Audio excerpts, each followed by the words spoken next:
सुभाषनगर येथे RCS हायस्कूलमध्ये वार्षिक क्रीडा महोत्सवाचे उद्घाटन. पाहूया आमचे एसटीएन मराठी न्यूज चॅनल प्रतिनिधी श्री बाळासाहेब गुरव यांनी दिलेला सविस्तर वृत्तांत. सिद्धार्थ चॅरिटेबल ट्रस्ट संचलित RCS हायस्कूल सुभाषनगर या विद्यालयात वार्षिक क्रीडा महोत्सवाचा नुकताच उद्घाटन सोहळा संपन्न झाला. संस्थेचे अध्यक्ष माननीय गौतमजी मालगावकर यांच्या हस्ते ध्वजारोहण करण्यात आले व निवृत्त पर्यवेक्षक माननीय खरात यसवाई यांच्या हस्ते क्रीडा ज्योतीचे पूजन करण्यात आले. कार्यक्रमाचे प्रमुख अतिथी म्हणून कॅनरा बँक मिरज शाखेचे माननीय मनोहर शेजाळ साहेब उपस्थित होते.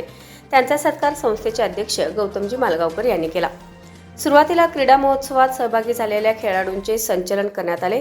संचलनात मुलींनी दाखवलेली फलक लक्षवेधी ठरत होते. याचवेळी शैक्षणिक वर्ष 2024-25 मध्ये इयत्ता 5वी ते 10वी मध्ये प्रथम क्रमांक मिळवलेल्या मागासवर्गीय विद्यार्थ्यांना कॅनरा बँकेच्या वतीने शिष्यवृत्ती प्रदान करण्यात आली. क्रीडा महोत्सव उद्घाटनानंतर खेळाडूंनी चित्तथरारक प्रात्यक्षिके दाखवली. यामध्ये श्रीफळ अर्पण, तायक्वांदो पुष्पवृष्टी, दांडपट्टा, मल्लखांब, मानवी मनोरे व वंदे मातरम गीतावर योगासने सादर करण्यात आली. या कार्यक्रमाच्या वेळी संस्थेचे उपाध्यक्ष माननीय प्रकाश होवाळे, संचालिका सौ मालगावकर DS, सौ विद्या कांबळे, सौ पल्लवी कांबळे, निवृत्त मुख्याध्यापिका Shrimati Meenakshi Hule madam, STN Marathi news channel संपादक माननीय अरुण पाटील, उपसंपादक माननीय बाळासाहेब गुरव व मुख्याध्यापक माळी DS, प्रशालेच्या मुख्याध्यापिका सौ माने मॅडम, संकुलातील सर्व शिक्षक व शिक्षिका, परिसरातील नागरिक मोठ्या संख्येने यावेळी उपस्थित होते.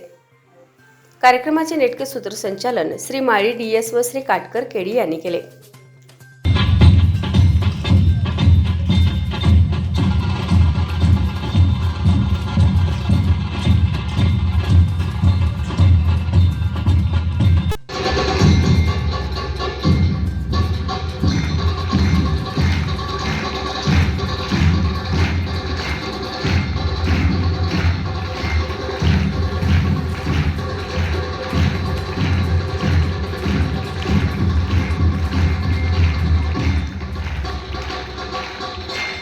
याबरोबरच हे बातमीपत्र संपले. पुन्हा भेटूयात पुढील बातमीपत्रात. तोपर्यंत नमस्कार.